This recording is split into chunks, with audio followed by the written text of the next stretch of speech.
Hello students, I am Sai Baba here. So in my previous class, I was showing you the notes, systematic notes for the Carnot heat engine for different processes are involved in the operation of the Carnot heat engine. I have already shown you the process 1 and process 2 in the previous class. Again, I am showing the process 2 on the screen.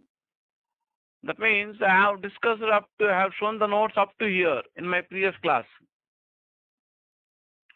That is in the process 1, the working substance, that is ideal gas, undergoes isothermal expansion at constant temperature T1, during which an amount of heat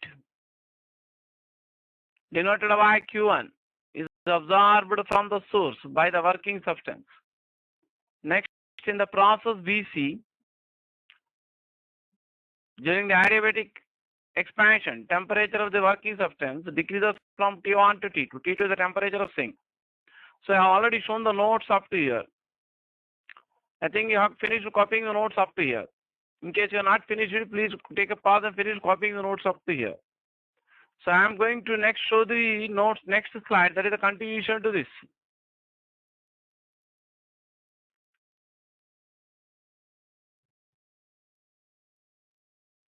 So look at the screen, process 3, that is, I am now showing the notes continuation to the previous class notes. Process 3, I am going to read out the next process, that is a continuation to the previous class notes. The cylinder is now put on the sink. Weights are now placed on the piston in infinitely small steps. The substance is thus compressed isothermally until the state represented by the point D is reached. The curve CD represents the isothermal compression at the constant temperature T2 of the sink.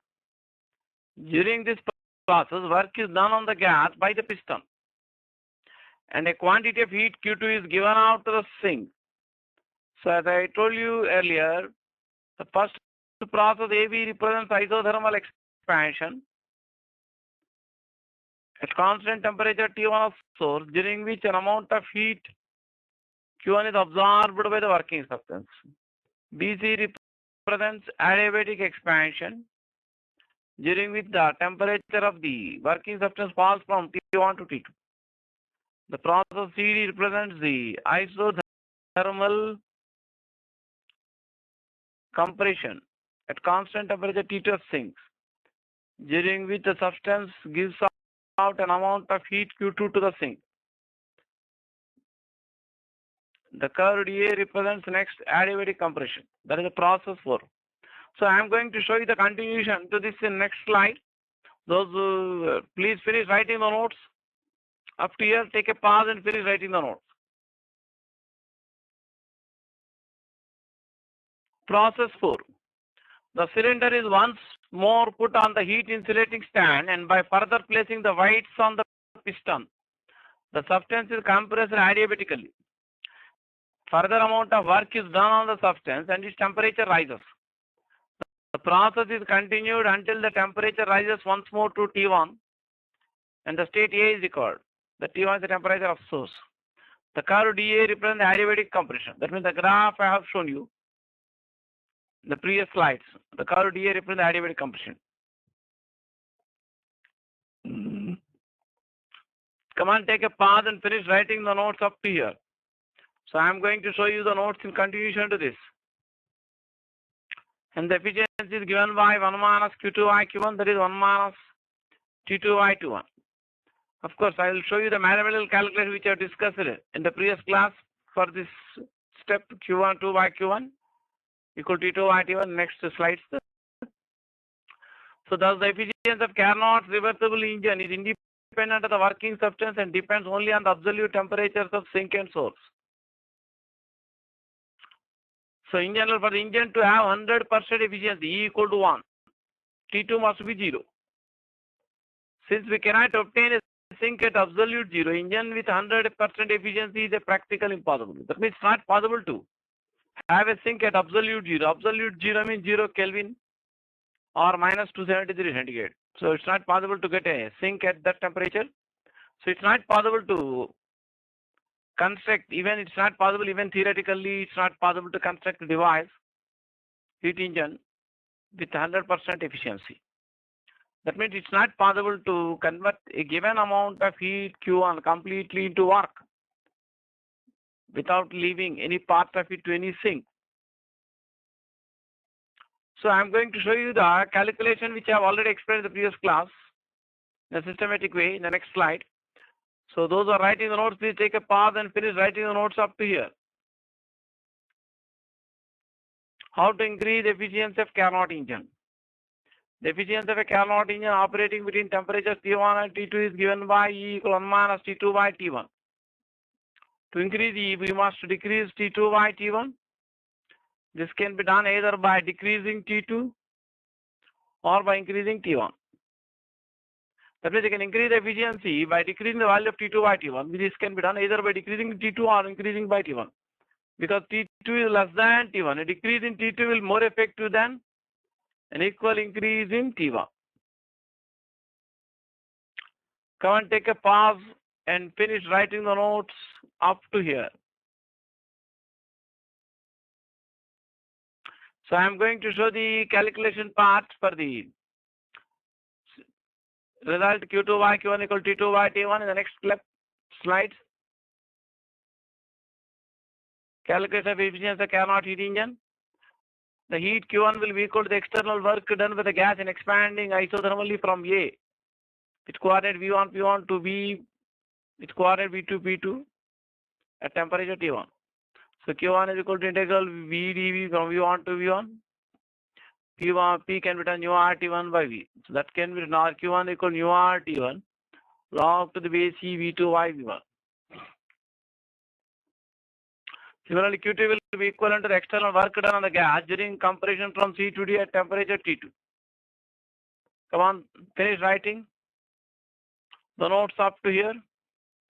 As I explained already, for the isothermal compression, apply first law of thermodynamics. Delta Q is equal to delta U plus delta W. That is in the process from C to D in isothermal compression, delta Q will be minus Q2. There is no change in energy in the isothermal process. Work done in isothermal process is given by from C to D is equal to, using the formula nu RT, here T equal to T2, log to the base C final volume at D divided by initial volume at C, or nu RT2 log to the base C V4 by V3. Those who are writing the notes, please take a pause and finish writing the notes up here. I want to show the next continuation to this.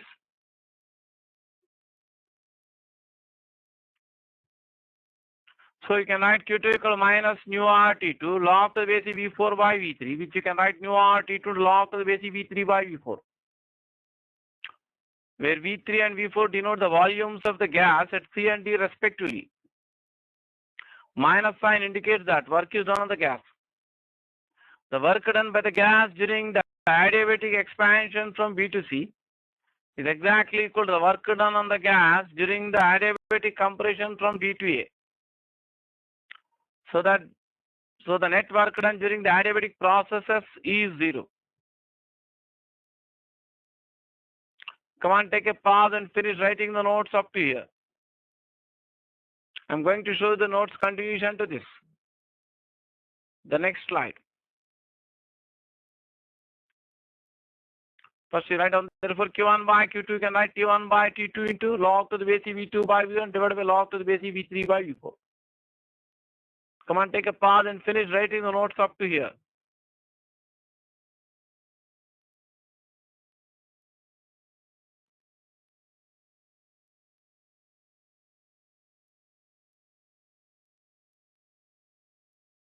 Now the points B and C, and similarly point D and E lie on same adiabatic. That means the point B and E, C lie on one adiabatic curve. The point D and A lie on another adiabatic curve. The relation between temperature and volume in the adiabatic process is given by TV power gamma minus 1 equal to constant. The relationship between absolute temperature volume of the gas in the adiabatic process is given by TV power gamma minus 1 equal to constant. So using this relation for the adiabatic BC, temperature at B is T1, volume at B is V2. Temperature at C is T2, volume at C is V3. Similarly, if you use the same relation for the adiabatic curve dA, at the point D temperature is T2, volume is V4. The point A temperature is T1, volume is V1. So if you divide one by the other, you can divide this equation, left side. The equation on the left side with the equation on the right side. You get this T1 V2 per gamma minus 1 divided by T1 V1 per gamma minus 1 equal to T2 V3 per gamma minus 1 divided by T2 V4 per gamma minus 1. So left side T1 gets cancelled, right side T2 gets cancelled. So you get V2 by V1 whole per gamma minus 1 equal to V3 by V4 whole power gamma minus 1, or V2 by V1 is equal to V3 by 4. That is, the power is common, same both sides. You can divide the powers with gamma minus 1. So V2 by V1 will be same as V3 by V4.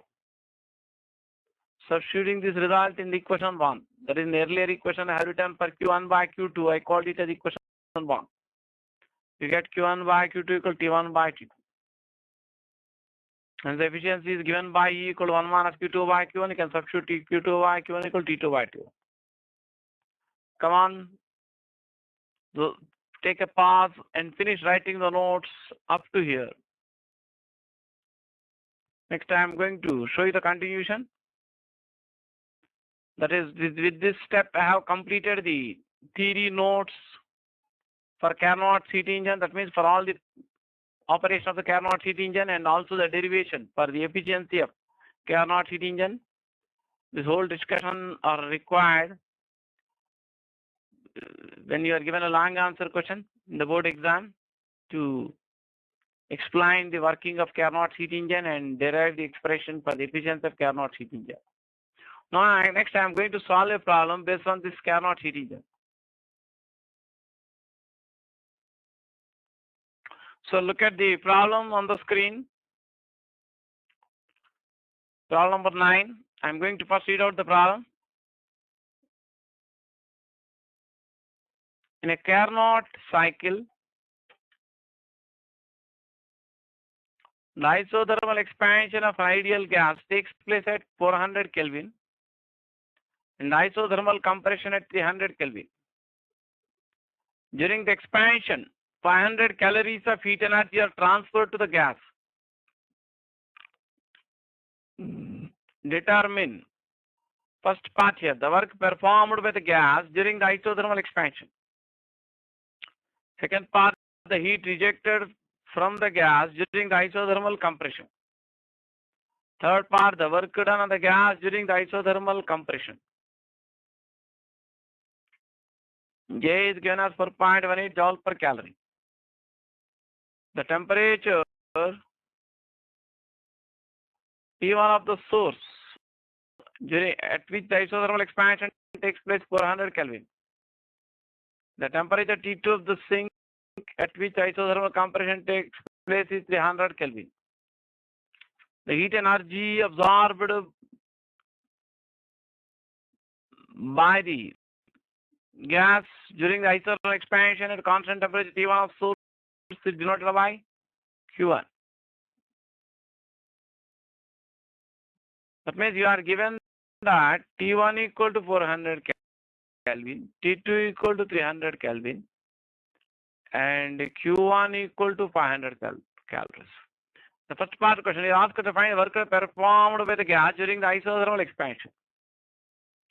So in the isothermal expansion, the work done by the gas, during the isothermal expansion, I will write here itself, can be taken as equal to the heat absorbed by gas during the isothermal expansion, which is equal to Q1. As I told you in the earlier class, in the isothermal process, delta U 0. From first law of thermodynamics, you can write delta Q equal to delta U plus W. Delta U will be 0 in the isothermal process. So delta Q will be equal to W. So work done performed with the gas during the isothermal expansion at constant temperature T1 of the source, same as the heat energy absorbed by the gas from source at constant temperature T1. That is given to 500 calories. So you are expected to represent the work in joules. So you get 500 into 4.18 joules.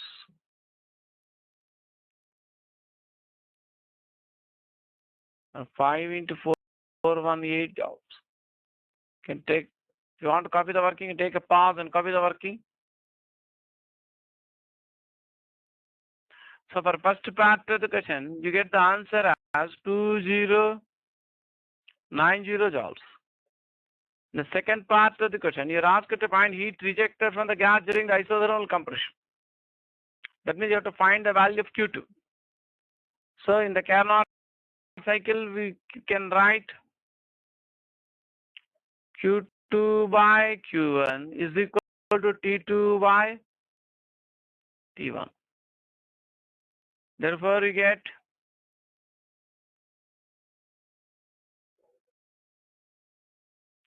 Q2 equal to Q1 into T2 by T1. Q1 is 500 calories. T2 is 300 Kelvin. T1 is 400 Kelvin. So that will be, you get 375 calories. Q2 will get 375 calories. So for second part of the question, you get the answer of 375 calories. For first part of the question, 2090 joules. For those who want to copy the working, please take a pause and finish writing this.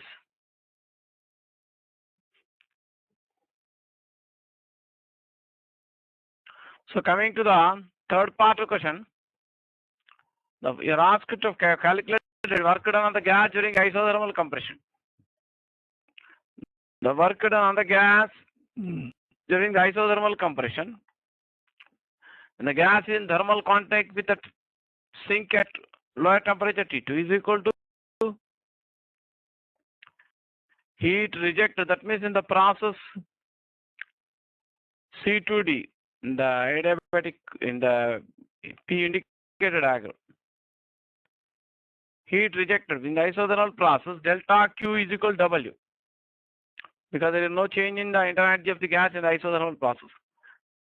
That is, work done on the gas is same as the heat rejected to sink,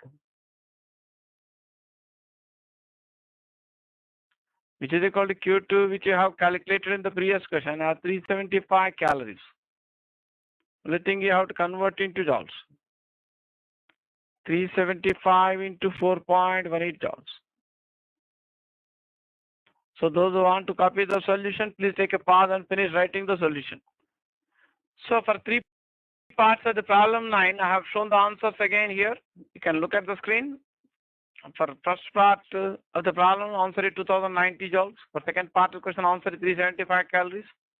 For third part of the question, answer is 1567.5 joules. Then look at the next problem on the screen.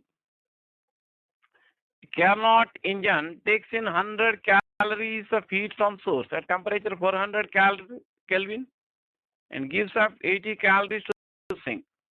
What is the temperature of sink? Thermal efficiency of the engine. So in this problem, so it's given that the heat Q1 absorbed by the working substance from the source at higher temperature is 100 calories. The temperature of source is given to 400 Kelvin. And heat given to the sink is denoted by Q2, which is given to be 80 calories.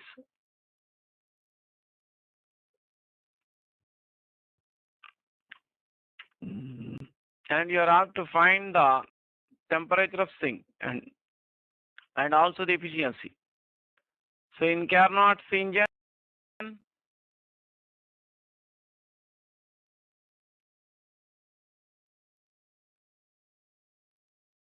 so we can write Q1 by Q2 is equal to T1 by T2.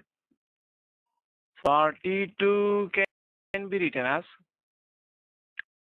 T1 into Q2 by Q1.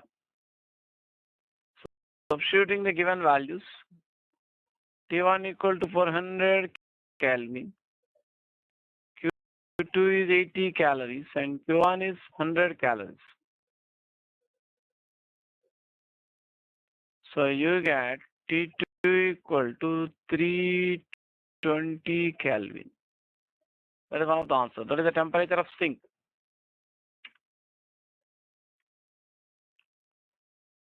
Then thermal efficiency is given by E equal to 1 minus T2 by T1.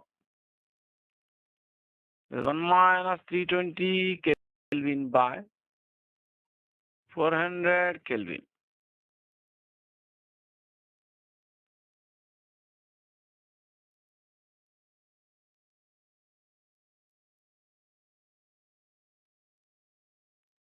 So you get 0.2. So thermal efficiency is 0.2. If you want the answer is required in percentage, it is 20%. Those who want to copy the working, please take a pause and finish writing the working.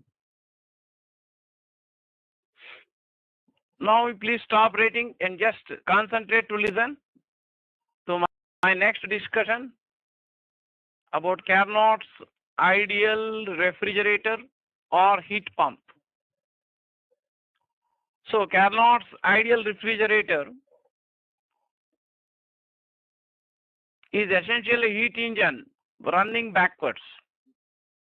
That means in general, a heat pump means it is a device which transfers heat continuously from a colder place to a hotter place.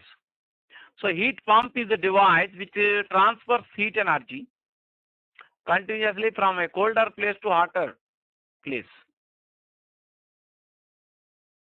at the expense of the mechanical work from an outside source.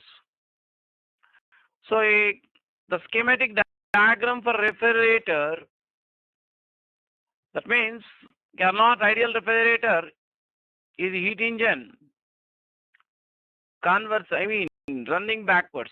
Let us again once discuss about the heat engine. As I told you, a heat engine contains a working substance.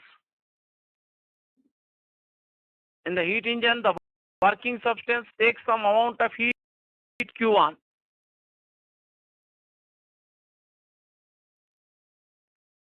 from a reservoir at constant higher temperature T1, which we call source, converts a part of this heat Q1 into external work. The remaining part is given to the body at lower temperature called sink.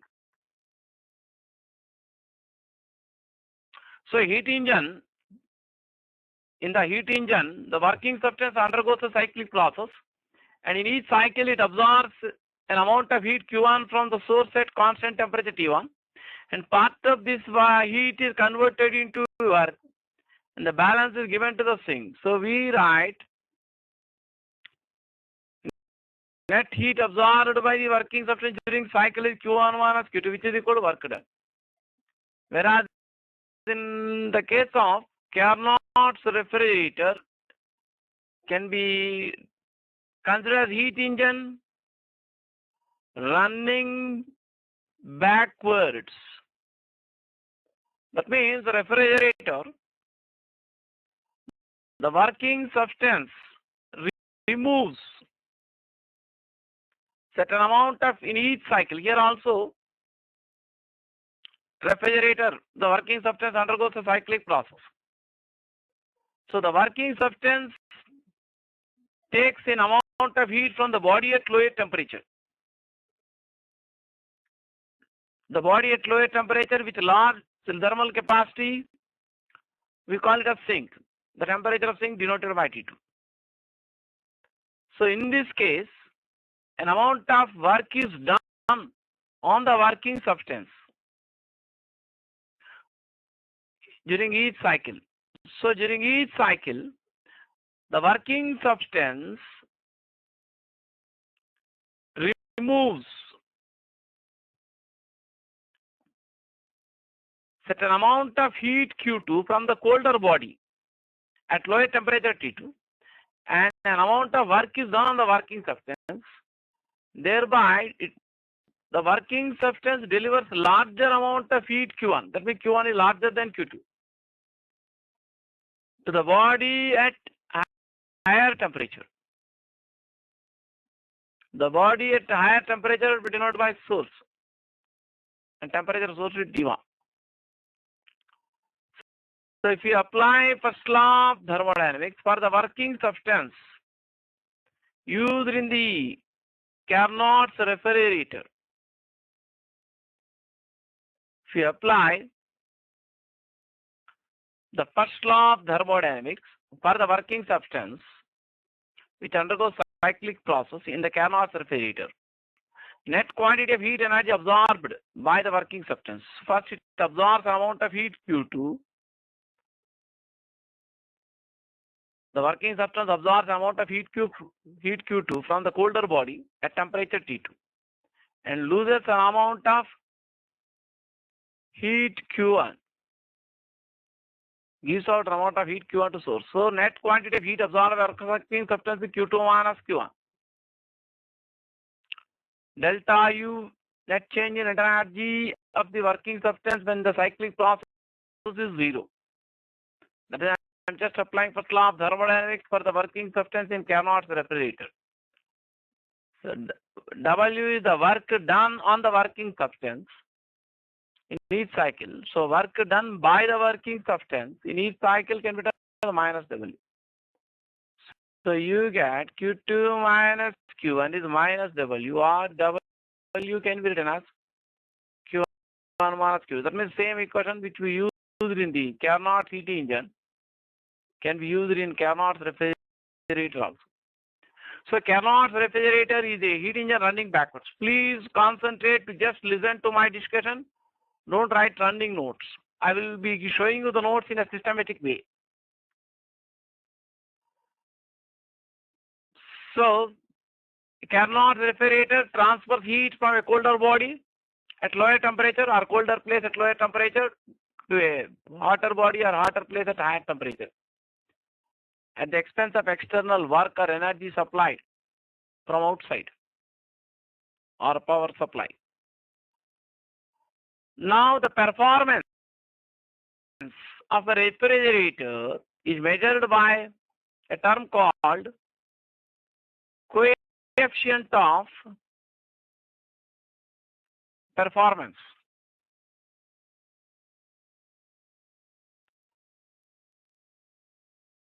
Denoted by K. That means the same Carnot heat engine, the same cyclic process which I have discussed in Carnot heat engine can be used for working of Carnot's ideal refrigerator, because every process in the Carnot heat engine is a reversible and quasi-static. Therefore, if we reverse the cycle in the Carnot's engine, we get the cyclic process for the operation of Carnot's ideal refrigerator. So we can say that refrigerator is performing well.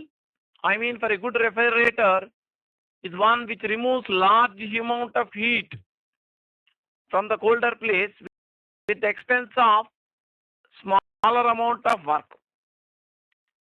That means the performance of refrigerator is said to be good or high if the refrigerator is able to remove greater quantity of heat Q2 from the colder place at the expense of smaller amount of work. So the question of performance of the refrigerator is given by Q equal to Q2 by W. So you can write W equal to Q1 minus Q2. So same cyclic process which is used in Carnot heat engine, same Carnot heat engine can be used as a Carnot refrigerator if you reverse each cycle. Therefore, in the Carnot, whatever mathematical calculation I have discussed in the Carnot's heat engine, that is Q2 by Q1, is equal to arrive at this relation, T2 by T1.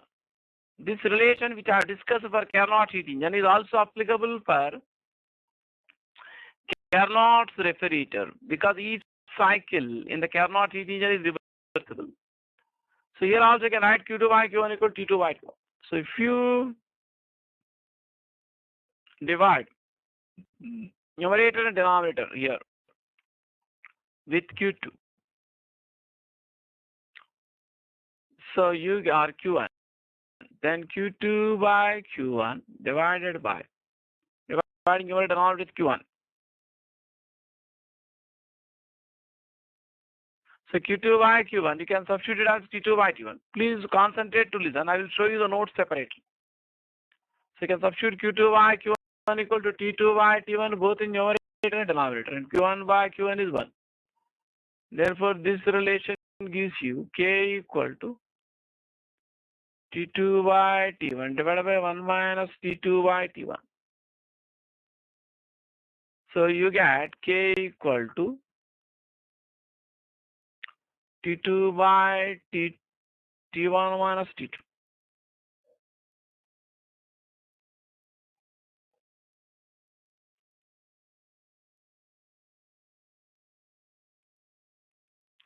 So the coefficient of performance, as I told you, can be written as K equal to Q2 by W, which you can write Q2 by Q1 minus Q2, which you can write T2 by T1 minus T2. That means you can replace,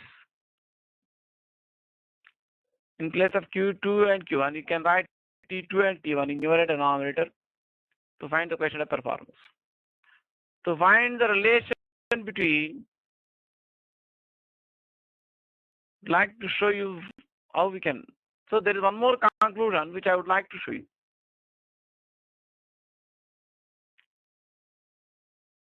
The coefficient of performance, that means if Q2 is, if W is 0, then K is infinity, which is not possible.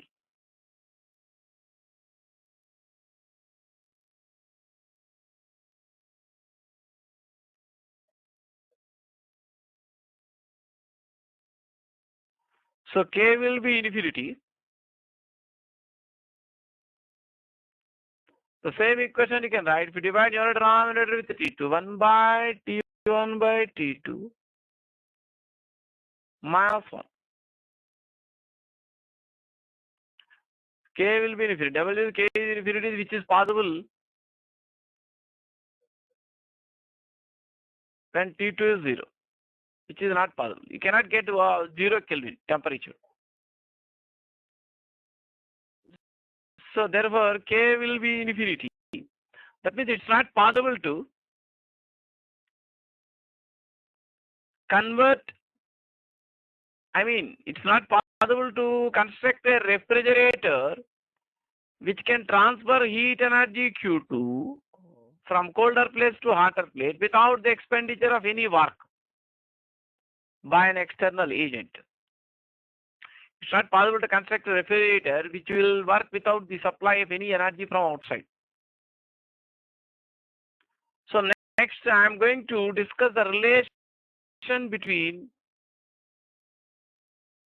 the efficiency and coefficient of performance.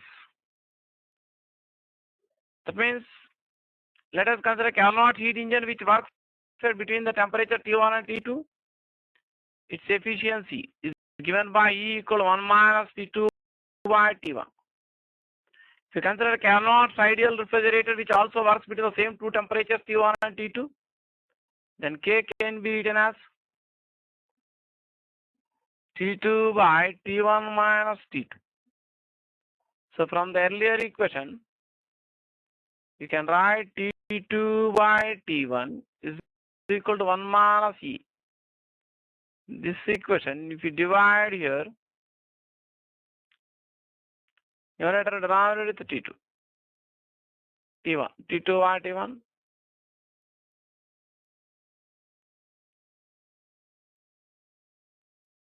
So T2 by T1, you can write 1 minus E.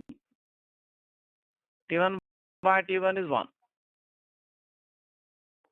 So K can be written as 1 minus E by 1 minus 1 plus E. Or K equal to 1 minus E by E.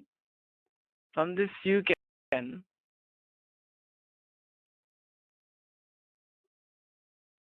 or K equal to 1 by E minus 1 or K plus 1 is 1 by E.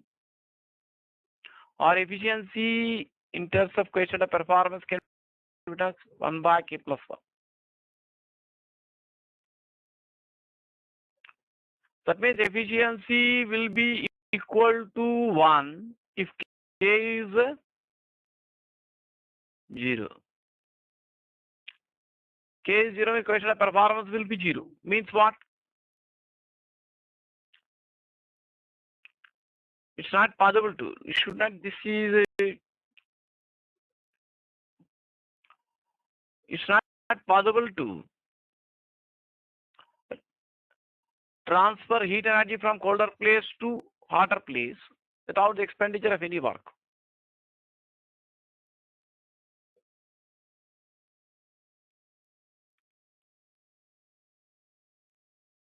So next I am going to show you the notes for whatever I have discussed about Carnot's ideal refrigerator.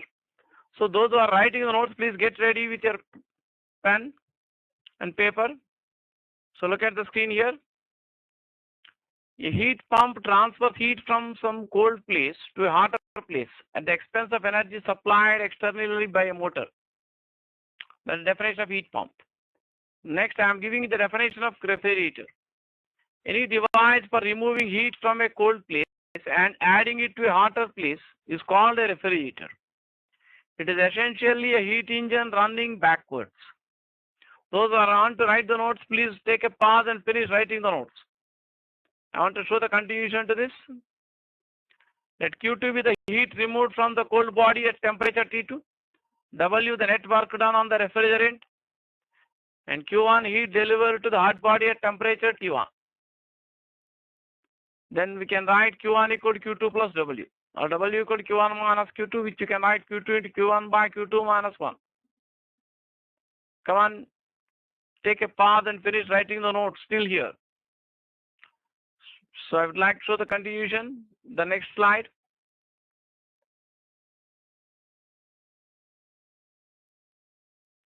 This is a schematic diagram.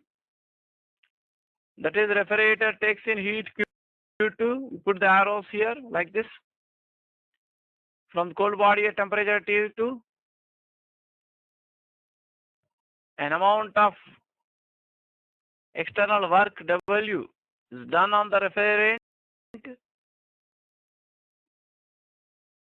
Refrigerant is a working substance which undergoes the cyclic process in the refrigerator, in the action of the refrigerator. And larger amount of heat Q1 is given to the hot body at higher temperature T1. So those who are writing the notes, please take a pause and finish writing the notes. That means copy this diagram. It is essential to write the diagram. Take a pause and finish copying the diagram. So next I want to show the next slide, that is the notes continuation. The engine employing the Carnot cycle may be adopted as a refrigerator. Each step in the cycle is reversible. Therefore, it is possible to reverse the entire cycle. If you use an ideal gas as a working substance, then Q1 by Q2 equal to T1 by T2. So if you substitute this value, Q1 by Q2 equal to T1 by T2 in the earlier equation, can I W equal to Q2 into T1 by T2 minus 1, which you can write Q2 into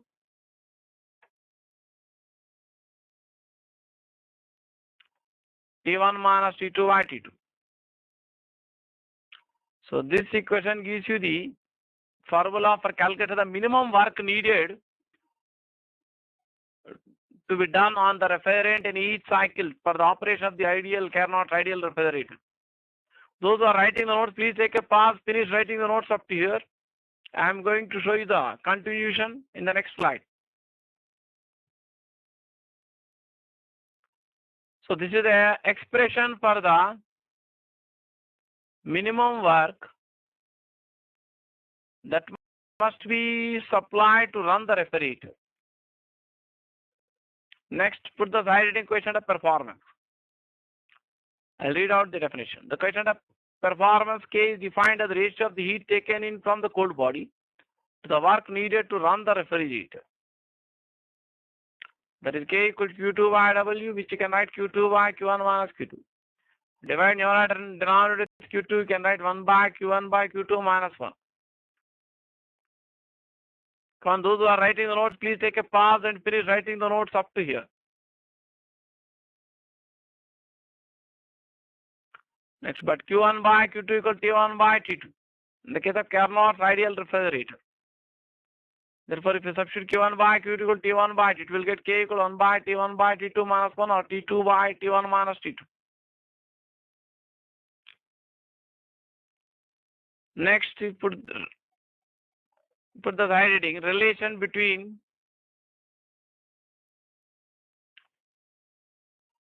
the efficiency of a Carnot engine and the question of performance K of a Carnot refrigerator. That a Carnot engine and Carnot refrigerator work between the same temperature T1 and T2. Come on, take a pause and finish writing the notes up to here.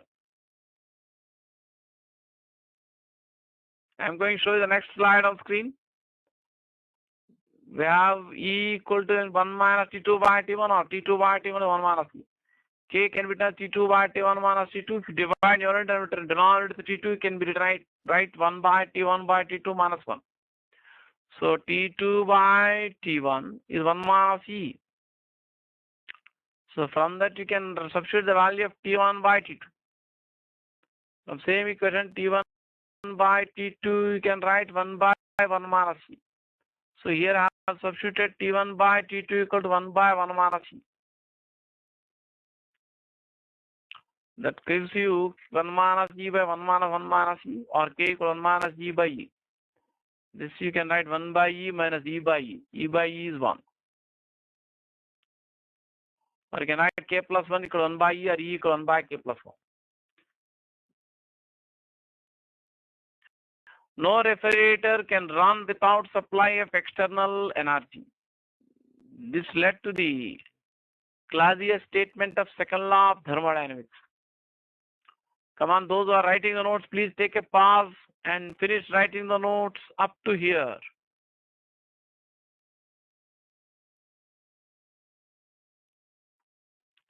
So those who are writing the notes, please take a pause and finish writing the notes here. So I start the discussion about second law of thermodynamics now, but it will be continued in the next class. First law of thermodynamics is a consequence of law of conservation of energy. That means if any process takes place, then energy is conserved. That is in accordance with first law of thermodynamics. That there can be many changes or processes which may not violate the law of conservation of energy, but do not actually take place in practice in nature. First law of thermodynamics does not include those discussions. We will continue the discussion next class. That is, I would like to discuss about second law of thermodynamics and the limitations of first law of thermodynamics and what is the need for second law of thermodynamics in my next class.